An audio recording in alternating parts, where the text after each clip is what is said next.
नमस्कार. रॉयल कारभारी मी आपल्या चॅनलवर तुमच्या सगळ्यांचे स्वागत करते. अजय अनिताचे 3 भाग आधीच अपलोड केलेले आहेत. अजय अनिता भाग 4. अजय अनिताला घेऊन पोलीस स्टेशनला गेला.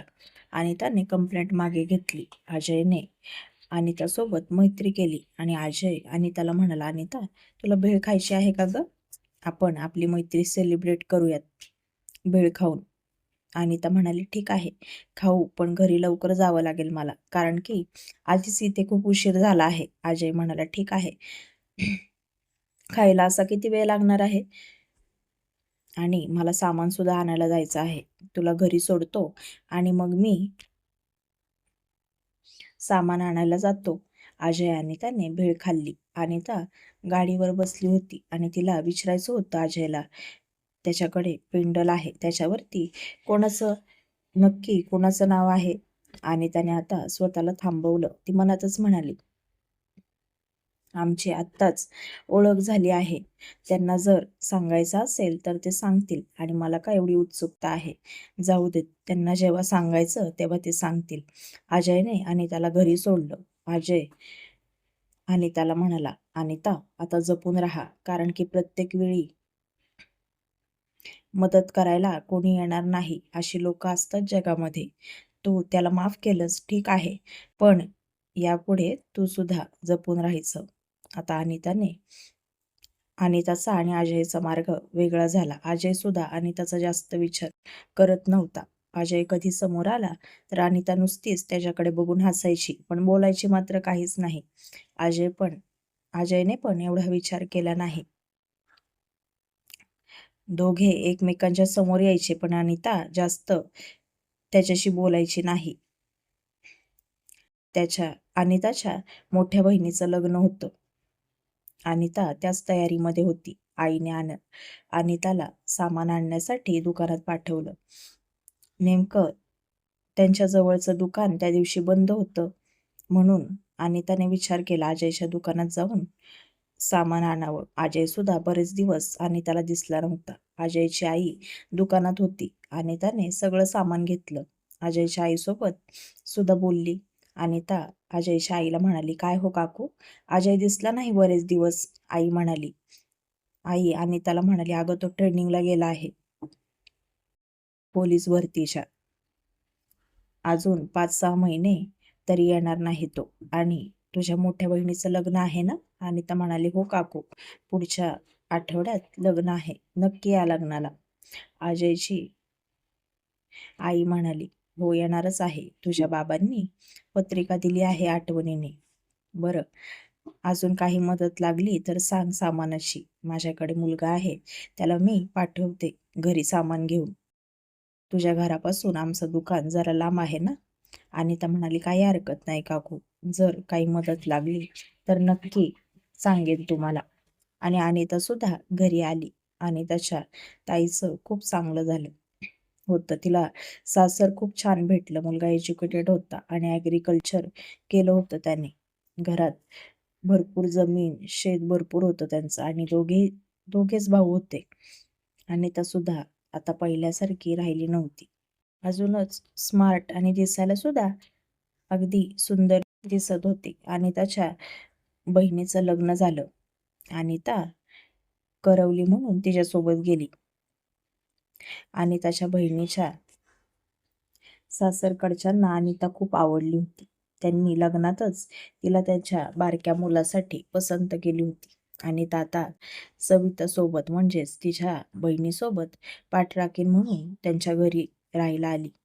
2-3 दिवस बहिणीच्या गावातल्यांनी सुद्धा अनिताला लग्नाच्या पूजेला वगैरे पाहिलं होतं. तेव्हा लगेच तिच्यासाठी स्थळ विचारायला सुरुवात सुद्धा झाली. सविताच्या सासूबाईंचा पहिला नंबर होता, कारण सवितापेक्षा अनिता खूप छान दिसायला होती. अगदी हिरोईन सारखी दिसायची अनिता.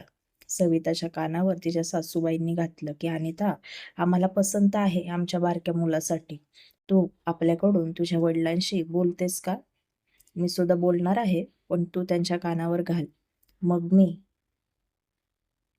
रीतसर मागणी घालायला येईल घरी. सविता आईला म्हणाली, आई अहो पण तुम्ही एकदा भाऊजींना विचारता का की त्यांना अनिता पसंत आहे का? सविताची सासू म्हणाली, अगं त्याला पसंतच आहे ती आणि मी त्याला विचारलं आहे. तर तो म्हणाला, तुम्ही ठरवाल तसं. सविता म्हणाली, ठीक आहे, काही हरकत नाही. मी घरी सांगून बघते आणि अनिताला सुद्धा विचारायला पाहिजे. आई म्हणाल्या, बरं बाई विचार. सविताने तिथेच अनिताला विचारलं, अनिता तुला माझे दीर कसे वाटतात? म्हणजे मला माझ्या सासूबाई विचारत होत्या, त्यांनी त्यांच्यासाठी तुला पसंत केलं आहे.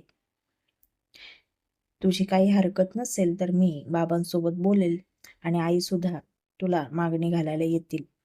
अनिताने आता डोळे मिटले आणि तिच्या डोळ्यासमोर फक्त एकाच व्यक्तीचा चेहरा दिसत होता, तो म्हणजे अजयचा.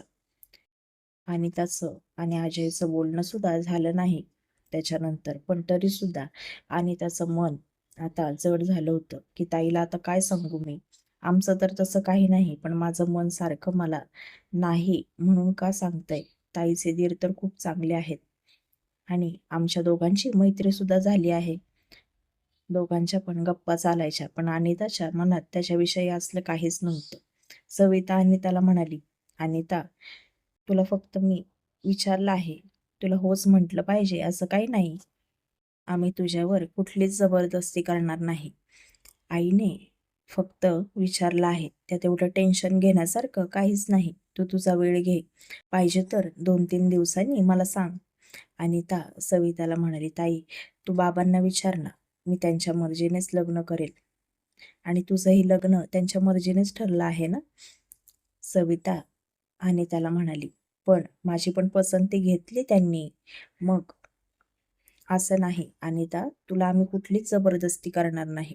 तुझ्यासाठी जे चांगलं आहे ते आम्ही तुला निवडून दाखवू, पण शेवटी आवड तुझीच आहे ना. आणि तू हवा तेवढा वेळ घे, पाहिजे तर माझ्या दिरांसोबत तू बोललीसच आहेस, तुला त्यांचा स्वभाव कळलाच असेल. आणि दोघेही भाऊ खूप चांगले आहेत, आमचे हे सुद्धा खूप चांगले आहेत बरं का स्वभावाने, आणि दीर सुद्धा चांगले आहेत. बाकी तू तुझं ठरव. अनिताने ताईला तिच्या मनातल्या भावना सांगायचं ठरवलं आणि त्याने ताईचा हात हातात घेतला आणि ताईला म्हणाली, ताई अगं मला तुला एक गोष्ट सांगायची आहे. ताई म्हणाली, बोल ना, काय सांगायचं आहे? अगं जेव्हा बघ माझ्यावरती जबरदस्ती झाली तेव्हा त्या अजयने मला वाचवलं. ताई म्हणाली, हो मग त्याचं काय? अगं मला असं वाटतंय की मी एकतर्फी त्याच्यावर प्रेम करायला लागले आहे. सविता आणि त्याला म्हणाली, वेडी आहेस का तू? अनिता अगं असलं काही मनात सुद्धा आणू नकोस. त्यांनी आपल्याला मदत केली, हां ठीक आहे मी मान्य करते, पण लगेच एवढं प्रेमात पडण्यासारखं काय आहे? आणि हे बघ वेडेपणा करू नकोस. हे एकतर्फी प्रेम वगैरे काही नसतं, नुसता टाइमपास असतो आपल्या भावनांचा. मग तर मला असं वाटतंय की तू लग्नच करावंस. आणि काय ग, तो मुलगा आता पोलीस ट्रेनिंगला गेलाय ना. आणि अनिता म्हणाली, हो मला सुद्धा माहित नव्हतं. मी त्या दिवशी सामान आणायला गेले होते त्यांच्या दुकानावर, तेव्हा कळलं मला. अनिता सविताला म्हणाली, ताई मी काय केलं पाहिजे ग? मला याच्यातून आता बाहेर पडायचं आहे. माझ्या भावना मी अजयला सांगू का? सविता अनिताला म्हणाली, अनिता तो जर नाही म्हटला तर तुझा किती अपमान होईल ग. त्याच्यापेक्षा तू न सांगितलेलं बरं. अनिता ताईला म्हणाली, पण माझं मन मला खात राहील. माझ्याकडे त्याचा फोन नंबर आहे, पाहिजे तर मी फोन लावून त्याला सांगू का? सविता अनिताला म्हणाली, नको अनिता, तू या भानगडीत पडू नकोस असं मला वाटतं. आणि 2 दिवसांनी आपल्याला घरी जायचं आहे दोघींना पण. मला 2 दिवसांनी तुझा निर्णय हवा आहे.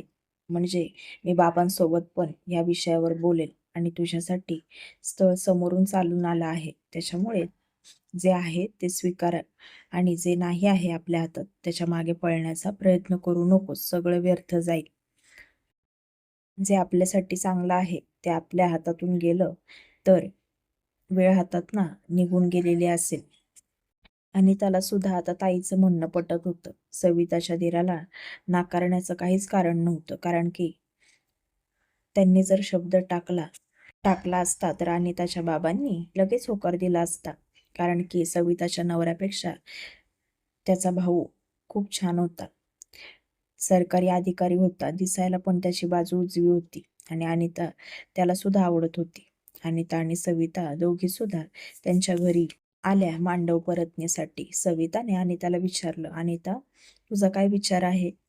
मी बाबांबरोबर बोलू का या विषयावर? मी जे बोलले आहे त्याचा विचार केला आहेस ना तू?" तेवढ्यात आई आतमध्ये आली. आई सविताला म्हणाली, "काय ग? काय बोलायचं आहे बाबांसोबत?" सविता आईला म्हणाली, "आई, अगं अनितासाठी छान स्थळ आलं आहे." आई म्हणाली, "अगं एवढ्या लवकर कुठे आता तिचं लग्न लावतेस? तुझं झालं आत्ताच. तिची सुद्धा हौसमौस झाली पाहिजे की लग्नामध्ये. अजून 2-3 वर्ष अनिताचं लग्न लावणार नाही आम्ही."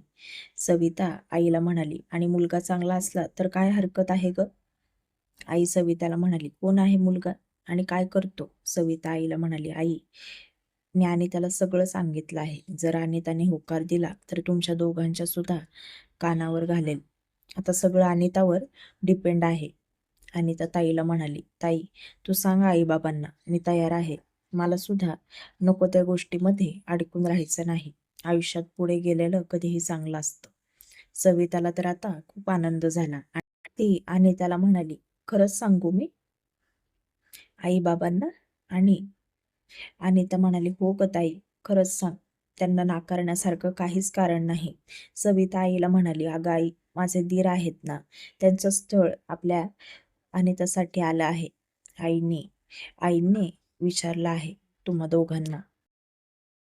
त्यांच्याबद्दल सांग. जर तुमचा होकार असेल तर त्या बोलणी करायला येतील." आई म्हणाली, "सविता, तू हे बाबांच्या कानावर घाल. मी आत्ता काय बोलू? मुलगा छान आहे. मुलाला नावं ठेवण्यात काहीच अर्थ नाही. तुमच्या लग्नामध्ये केवढी कामं करत होता स्वतःहून. अगदी कष्टाळू आहे. एवढ्या सरकारी अधिकारी आहे पण त्याला कुठलाच गर्व नाही. अनिता, तुझं चांगलंच होईल त्याच्यासोबत लग्न केलंस तर." सविताने बाबांना सुद्धा सांगितलं. बाबा म्हणाले, "ठीक आहे, माझी काहीच हरकत नाही. पण लगेच नाही होणार लग्न. अजून 5-6 महिन्यांनी तारीख काढूयात. आत्ता तर तुझं झालं. जर आधीच बोलल्या असत्या तर एकाच मांडवात दोघींचंही लग्न लावून दिलं असतं की." बाबांनी अनिताला विचारलं, "अनिता, तुला मुलगा पसंत आहे ना?" आणि अनिता म्हणाली, "हो बाबा, मला मुलगा पसंत आहे." बाबा म्हणाले, "ठीक आहे, मग काहीच हरकत नाही." सविताच्या सासूबाई बोलणी करण्यासाठी अनिताच्या घरी आल्या. सविताच्या सासूबाई अनिताच्या बाबांना म्हणाल्या, "तुम्ही काही काळजी करू नका. फक्त आम्हाला मुलगी द्या. एवढंच. बाकी काही खर्च असेल तर आपण निम्मा-निम्मा करूयात आणि फार काही मोठ्या थाटात लग्न नाही होणार. फक्त मुलांच्या हौस करूयात." बाबा म्हणाले, "ठीक आहे." अजय सुद्धा त्याची ट्रेनिंग पूर्ण करून घरी आला होता आणि 2च महिने त्याच्या रिझल्टला होते. अजय घरी आला आणि आई अजयला म्हणाली, "तू त्या अनिताचा जीव वाचवला होतास ना? तिचं आता लग्न आहे पुढच्या आठवड्यात. पत्रिका देऊन गेली ती लग्नाची." अजय तसाच उठला आणि अनिताच्या घराकडे निघाला. अनिता सुद्धा आता कामावरनं घरी येत होती. अजय तिथंच होता. पण अनिताने अजयकडे पाहिलं सुद्धा नाही. अजय तिच्याकडे बघून हसला, पण अनिताने नजर दुसरीकडे फिरवली. अजयने अनिताला थांबवलं आणि तिला म्हणाला, "अनिता, काय गं, कोणाचं लग्न आहे?" अनिता त्याला म्हणाली, "माझंच लग्न आहे. आता पुढच्या आठवड्यामध्ये लग्न आहे माझं." अजय म्हणाला, "काय? मी पत्रिका काकूंना देऊन आलेली आहे. लग्नाला नक्की या." अजय अनिताला म्हणाला, "मला माहिती आहे. आईने मला सांगितलंय की तुझं लग्न ठरलं आहे ते." अजय अनिताला म्हणाला, "अनिता, खूप घाई केली का लग्नाची आई-बाबांनी?" अनिता अजयला म्हणाली, "घाई कशाने? चांगलं स्थळ आलं, मग त्यांनी सुद्धा विचार केला नाही. माझी पसंती घेतली." अजय अनिताला म्हणाला, "अनिता, तुला एक सांगू?" अनिता त्याला म्हणाली, "काय?" "मला खूप दिवस झाले तुला एक गोष्ट सांगायची होती, पण हातात कुठलाच कामधंदा नव्हता. ट्रेनिंगला होतो. अजून फक्त 2 महिन्यांनी रिझल्ट आहे. तेव्हा तुला सांगणार होतो मी." अनिता म्हणाली, "काय सांगणार होतात?" अजय अनिताला म्हणाला, "अनिता, मला तू खूप आवडतेस. अगदी मनापासून. मी आत्ता फक्त तुलाच भेटायला आलो होतो आणि तुझं जर होकार असेल तर तुझ्या बाबांसोबत सुद्धा बोलणार होतो. दादाने आणि मी दोघांनी मिळून जागा घेतली होती. त्या जागेमध्ये घर बांधायचं चाललं आहे." इथे आम्ही राहणार नाही फार दिवस, 4-5 महिनेच इथे राहणार आहोत, नंतर तिकडे जाणार आहोत आम्ही. दादाचं सुद्धा लग्न जमलं आहे, पुढच्या महिन्यात त्याचं लग्न आहे. हे सगळं तुझ्या बाबांना सांगणार होतो मी. मग त्याच्यानंतर माझं लग्न होणार आहे. अनिता, मी आता रीतसर तुला मागणी घालायला येणार होतो लग्नाची. आई बाबांना सांगितलं आहे मी की मला तू आवडतेस म्हणून. अनिता अजयला म्हणाली, आता खूप उशीर झाला आहे. मला पण तुम्ही आवडायचं, पण तू समोर आलास की काहीच बोलायचं नाहीस. शांत माझ्या बाजूने निघून जायचंस. त्याच्यामुळे मला असं वाटलं की तुझ्या मनात माझ्याबद्दल मैत्रीशिवाय फार काही नाही. त्याच्यामुळे मी जास्त त्या भानगडीतच पडले नाही. आणि आता तर खूप उशीर झाला आहे. लग्नाच्या पत्रिका छापल्या आहेत, लोकांना निमंत्रणं सुद्धा गेली आहेत. आणि आता मी किंवा तू बाबांसोबत बोलून काहीच फायदा होणार नाही. आणि मुलगा जास्त लांबचा पण नाही, माझ्या बहिणीचा लहान दीरच आहे. आणि मी काही चुकीचं पाऊल उचलणार नाही. अजय आता नाराज झाला आणि अनिताला म्हणाला, अनिता, तू सुखी राहणं महत्वाचा नाही का? तुझ्या बहिणीला थोडे दिवस त्रास होईल, नंतर सगळे विसरून जातील, पण तू सुखी राहणार आहेस का? आणि मला तरी असं वाटतं की तुम्हाला होकार द्यावा. अनिता त्याला म्हणाली, आता वेळ निघून गेलेली आहे असं म्हणाली आणि पुढे निघून गेली. अजय अनिताच्या पाठमोऱ्या आकृतीकडेच पाहत राहिला आणि त्याच्या डोळ्याच्या कडा पाणावल्या. पुढील भाग पाहण्यासाठी चॅनलशी कनेक्टेड राहा.